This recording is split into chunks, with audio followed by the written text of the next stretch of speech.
Welcome to Starbound, where every star tells a story. Humanity is no stranger to shows of force, and when challenged by a new alien race, an alien conglomerate, an alien council, sometimes you just gotta show what kind of muscle you have, and show them the Armageddon Protocol. The insectoid figure towered over the human delegate, its eyes glinting with malice. "Your nuclear deterrent, Dr. Singh." It hissed in a voice that sounded like chalk scraping against a blackboard. "Is nothing more than a child's toy in the face of galactic powers."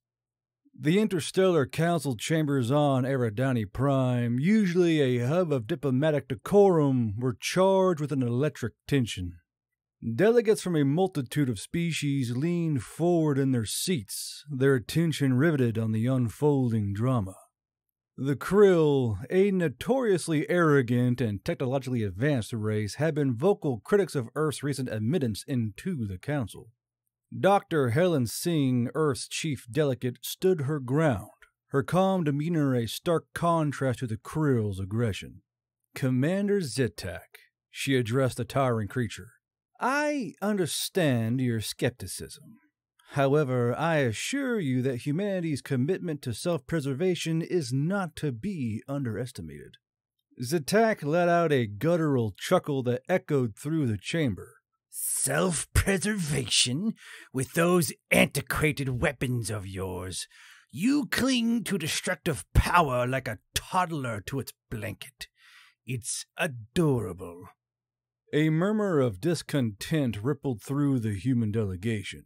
Some clenched their fists, others bit back angry retorts.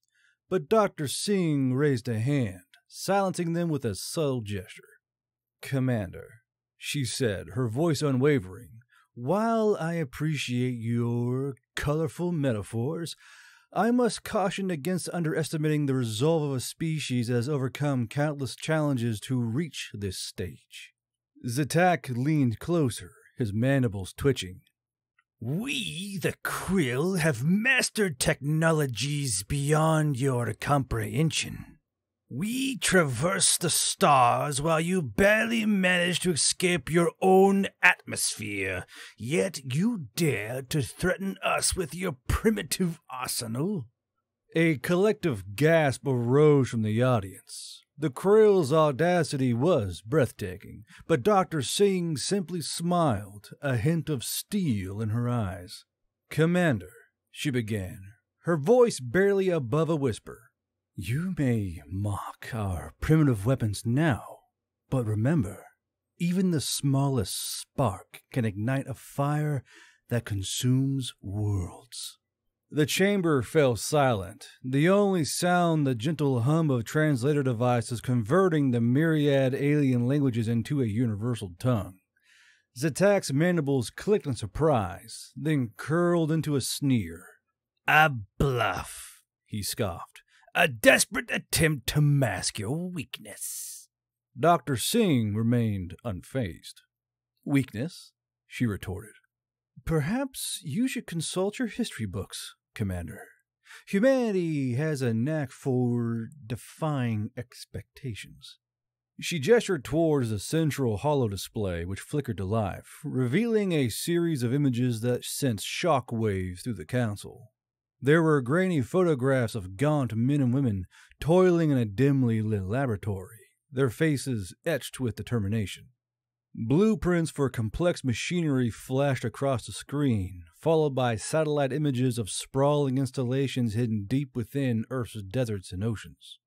"This," Dr. Singh announced, her voice echoing with newfound authority, "is the culmination of decades of research and innovation.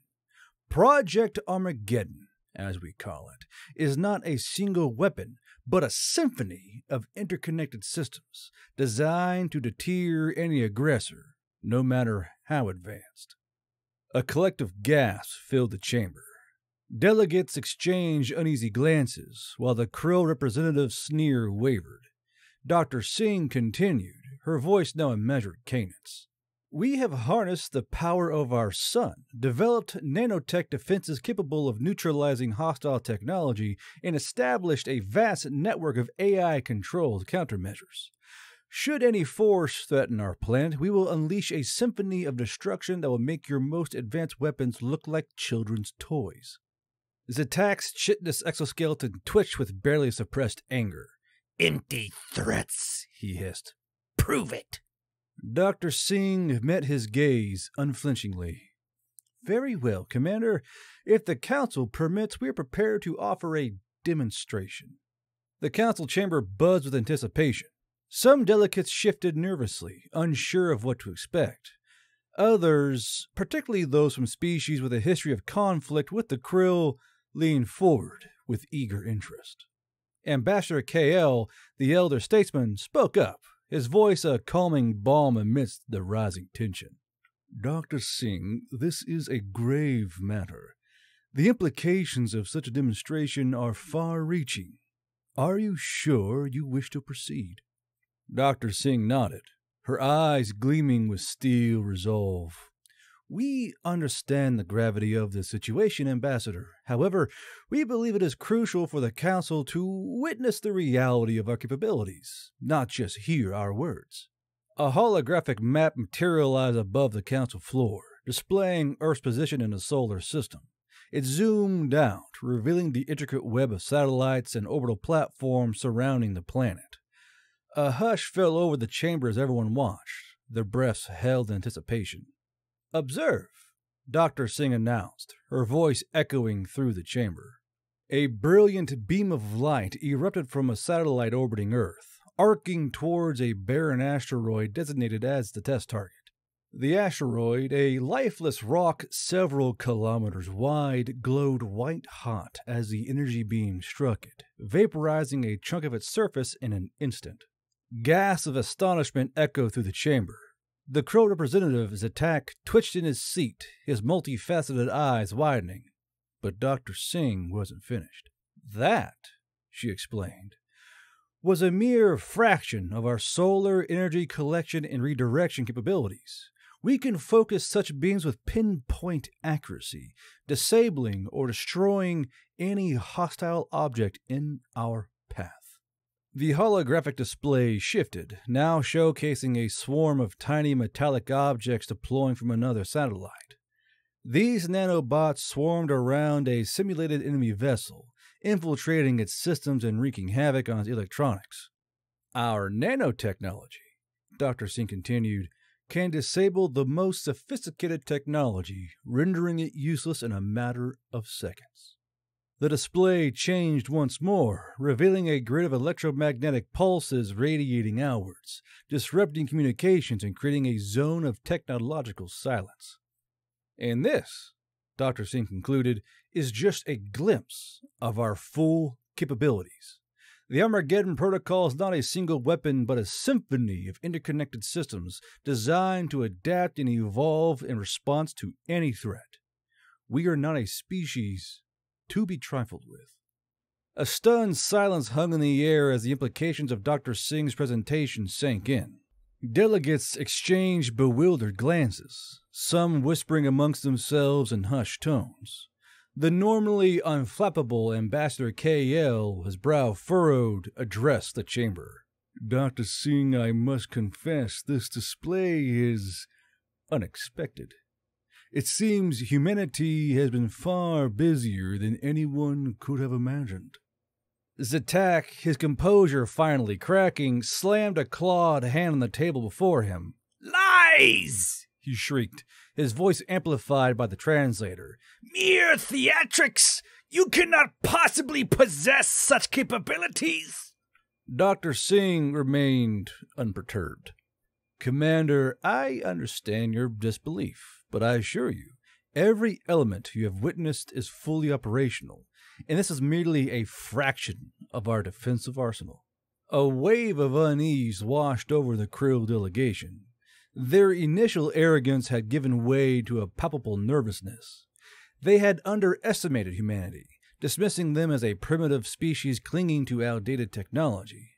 But now, Faced with the undeniable evidence of Earth's advanced capabilities, their confidence crumbled. Zatak, however, refused to back down. Even if this Armageddon protocol, as you call it, is real, he snarled, it poses no threat to the Krill armada. We possess weaponry that could reduce your planet to rubble in an instant. Dr. Singh's eyes narrowed. Is that a threat, Commander? Consider it a warning, Zatak retorted.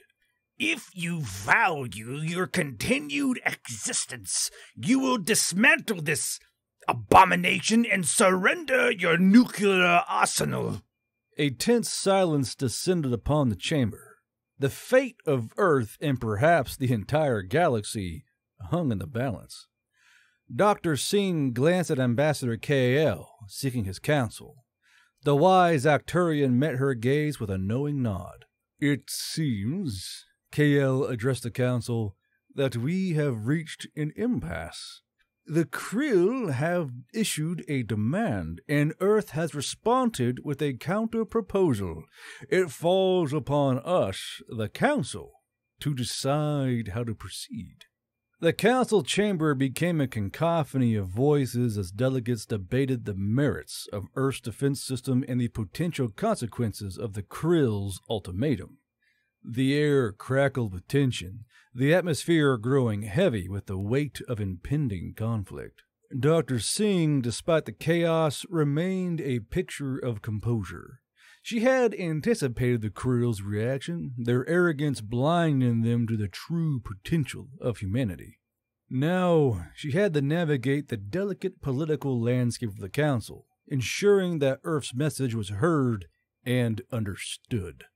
Ambassador KL, ever the voice of reason, raised his hand, silencing the clamor. Esteemed delegates, he began, his voice carrying across the chamber. We stand at a crossroads. The Krill have issued a challenge, and Earth has responded with a demonstration of its resolve. It is imperative that we approach this situation with wisdom and caution. He turned to Dr. Singh, his eyes twinkling with a mixture of curiosity and respect. Dr. Singh, would you care to elaborate on the specific parameters of this Armageddon protocol? What are its limitations, its triggers, its potential consequences? Dr. Singh nodded, her mind racing as she formulated the response. The Armageddon protocol, she began, is designed as a defensive measure of last resort. It is not a weapon of aggression, but a shield to protect our homeworld. Its activation requires a unanimous decision by Earth's Security Council, and it is only triggered in response to a direct and imminent threat to our existence. She paused, letting the weight of the words sink in. As for its limitations, the protocol is designed to neutralize hostile technology within a certain radius. It does not harm biological beings, nor does it target civilian infrastructure. However, its effects on advanced weaponry can be unpredictable. A murmur of interest rippled through the chamber. Zatak scoffed audibly, but his bravado seemed forced. Dr. Singh continued, her voice taking on a steely edge. Make no mistake, delegates, we do not seek conflict. But we will not be bullied into submission. If the Krill choose to escalate the situation, they will face the full force of our resolve. The delegates absorbed Dr. Singh's words. The weight of the situation was palpable. The Krill, known for their ruthlessness, had been backed into a corner, their bluff called. The other delegates, while shocked by the reveal of Earth's capabilities, were hesitant to openly side with either party. Ambassador KL broke the silence, his voice steady and measured. It is clear that both sides have presented compelling arguments. However, the stakes are too high for rash decisions. He turned to his attack, his gaze unwavering. Commander, I urge you to reconsider your position. A conflict with Earth would be disastrous for all involved. Zatak bristled, his mandibles clicking angrily. You dare to lecture us, Arcturian? We are the superior force, the rightful rulers of this galaxy. Earth is a mere insect, buzzing with its insignificant weapons. Dr. Singh's eyes flashed with anger, but she quickly regained her composure. Commander, she said calmly, arrogance is a dangerous companion. History is full of examples of mighty empires falling to seemingly weaker foes. Underestimating your opponent is a fatal mistake. The Krill delegation stirred, their agitation growing. Zatak's second-in-command, a wiry creature named Kartik, leaned forward, its voice a venomous hiss. You speak of history, human, but you forget we have studied your species extensively. We know your weaknesses, your vulnerabilities. Your so-called Armageddon protocol is nothing more than a desperate gamble. Dr. Singh raised an eyebrow, a sly smile playing on her lips. Is that so, Commander Kartik? Then you must know that humanity has a long history of overcoming insurmountable odds. We thrive on challenges, adapt to adversity, and find ways to triumph even when the odds are stacked against us. A wave of murmurs filled the chamber. The delegates, sensing the growing animosity, shifted uneasily in their seats. Ambassador KL, seeing the need for intervention, spoke up once more. I propose a compromise, he announced, his voice cutting through the tension. Earth will maintain its defensive system, but under the Council's supervision. The Krill will withdraw their disarmament demands and agree to a period of peaceful coexistence. The chamber erupted in a cacophony of alien languages, each delegate expressing their opinions in their own unique way. Some, like the avian Phyraxians and the aquatic Kalari, voiced cautious support for KL's proposal, recognizing the potential for a devastating conflict. Others, however, aligned with the Krill's more aggressive stance, believing that Earth's defiance should be met with force. Dr. Singh listened intently, her mind racing as she gauged the shifting tides of opinion. The Krill delegation, sensing a potential divide among the council, seized the opportunity to sow discord. Kartik, the Krill second-in-command, addressed the chamber with a sly smile. Delegates, he began, his voice dripping with insincerity. Let us not be fooled by Earth's posturing. Their so-called defense system is nothing more than a facade, a desperate attempt to buy time. He paused, his eyes darting from one delegate to another. Think of the resources they have wasted on this folly. Resources that could have been used to alleviate poverty, hunger, and disease on their own planet. Is this the kind of civilization we want to welcome into our midst? One that prioritizes weapons over the well-being of its own people? Kartik's words struck a chord with some of the delegates, particularly those representing species with more humanitarian values. Doubts began to creep into their minds, their initial admiration for Earth's ingenuity tempered by concerns about their motives. Dr. Singh recognized the danger of the Krill's propaganda.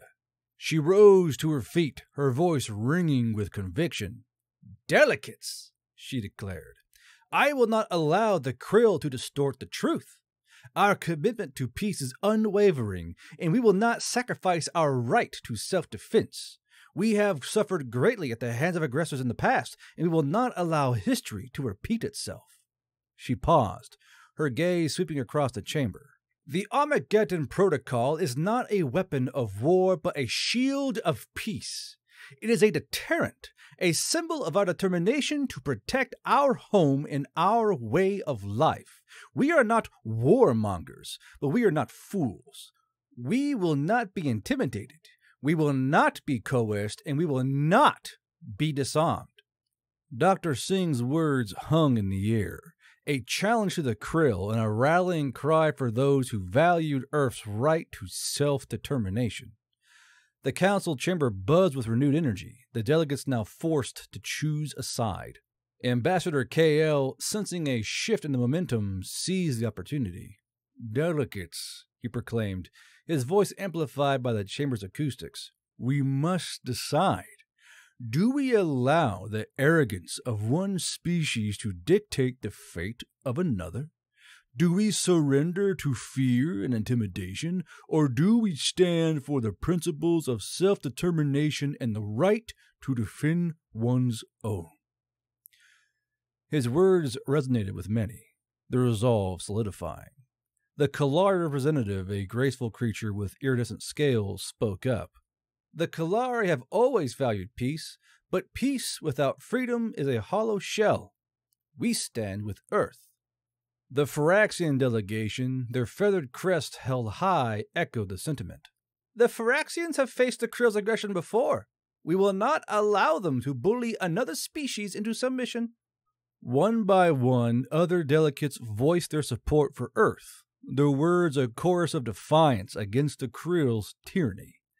Zatak, his face contorted with rage, slammed his fist against the table, but his protests were drowned out by the growing wave of dissent. Finally, after hours of heated debate, a vote was called. The outcome was decisive. By an overwhelming majority, the Council voted to uphold Earth's right to maintain its defensive system, rejecting the Krill's demands for disarmament. Zatak, his pride wounded, his authority undermined, stormed out of the chamber, his entourage scuttling after him. The Krill delegation had suffered a humiliating defeat, their arrogance shattered on the rock of human resilience. But the victory was bittersweet. The Krill's humiliation had exposed a dangerous undercurrent of resentment and hostility. As the human delegation left the council chambers, Dr. Singh couldn't shake off a lingering sense of unease. She knew that the Krill wouldn't simply accept defeat. They would seek revenge, bide their time, and strike when humanity least expected it. Back on Earth, the news of the council's decision was met with a mixture of jubilation and apprehension. The public celebrated their nation's newfound recognition as a galactic power, but the specter of a potential Krill retaliation loomed large. General Liu Wei, an architect of Project Armageddon, urged caution and vigilance. "We have won a battle," he warned, "but the war is far from over. The Krill are a wounded predator, and wounded predators are the most dangerous." Dr. Singh agreed, knowing that their work was far from finished. The Armageddon protocol, while formidable, was not foolproof. The Krill, with their vast resources and advanced technology, could still find ways to circumvent Earth's defenses. They needed to remain vigilant, constantly upgrading and adapting their systems, and forging alliances with other species who shared their values. In the weeks that followed, the world watched with bated breath as the Krill retreated from Earth's borders, their once mighty fleet reduced to a shadow of its former glory. But the silence was ominous, the calm before the storm. Dr. Singh and her team worked tirelessly, analyzing the Krill's tactics, identifying potential vulnerabilities, and preparing for the inevitable counterattack. Meanwhile, a Krill scout ship cloaked in advanced stealth technology lurked in the asteroid belt beyond Mars. Its mission: to gather intelligence on Earth's defenses and transmit it back to the Krill homeworld. The humans, unaware of the silent predator in their midst, continued their preparations, their resolve unwavering. The stage was set for a final showdown, a clash of civilizations that would determine the fate of humanity and the future of the galaxy. The Krill scout ship, its sensors humming with stolen data, slipped back into Krill-controlled space. The information it carried was detailed scans of Earth's defense network, energy signatures, potential weak points. The Krill High Command, eager to avenge their humiliation, pored over the data, their mandibles clicking in anticipation. Meanwhile, on Earth, a sense of cautious optimism prevailed. Humanity had proven itself a force to be reckoned with, but the threat of retaliation lingered. Dr. Singh and her team, driven by a relentless pursuit of knowledge and innovation, worked tirelessly to refine the Armageddon protocol. They knew the Krill would adapt, so they had to stay one step ahead. The Krill strike came without warning, a massive fleet emerging from hyperspace on the outskirts of the solar system. It was a force unlike any Earth had ever faced, bristling with advanced weaponry and cloaked in a shimmering energy field designed to disrupt Earth's defenses. Humanity didn't flinch. The Armageddon protocol activated, a symphony of coordinated responses. Energy shields flared to life, deflecting the Krill's initial onslaught. Swarms of nanobots swarmed the enemy fleet, disabling critical systems and causing widespread chaos. AI-controlled drones engaged in fierce dogfights, their agility and adaptability proving a match for the Krill's superior firepower. The battle raged for days, a dance of light and energy against a backdrop of stars. The Krill, frustrated by their inability to breach Earth's defenses, grew increasingly desperate. They unleashed their most powerful weapons, hoping to overwhelm the human defenses through sheer brute force. But Earth had one final surprise in store. As the Krill fleet closed in for the kill, a network of orbital mirrors, carefully positioned around the sun, focused a concentrated beam of solar energy directly at the enemy flagship. The immense heat vaporized the ship's shields, leaving it exposed to the full fury of the Earth's remaining arsenal. The flagship exploded in a blinding flash, taking countless Krill lives with it. The remaining ships, demoralized and crippled, retreated in disarray, their dreams of conquest shattered. Earth had triumphed, not through aggression, but through ingenuity, resilience, and the unwavering belief in their own potential. The Krill threat had been neutralized, but the victory was not without a cost. Many brave souls had sacrificed their lives to protect their homeworld. In the aftermath, the Interstellar Council convened once more, this time to recognize Earth's valor and to forge a new era of cooperation among the stars. Dr. Singh, hailed as a hero, spoke of the importance of unity, of learning from past mistakes, and of striving for a future where all species could coexist in peace. As the sun rose on a new dawn, humanity looked towards the stars with newfound confidence. They had proven themselves worthy of their place among the galactic community, not as conquerors, but as guardians of peace, innovation, and the indomitable spirit of humankind.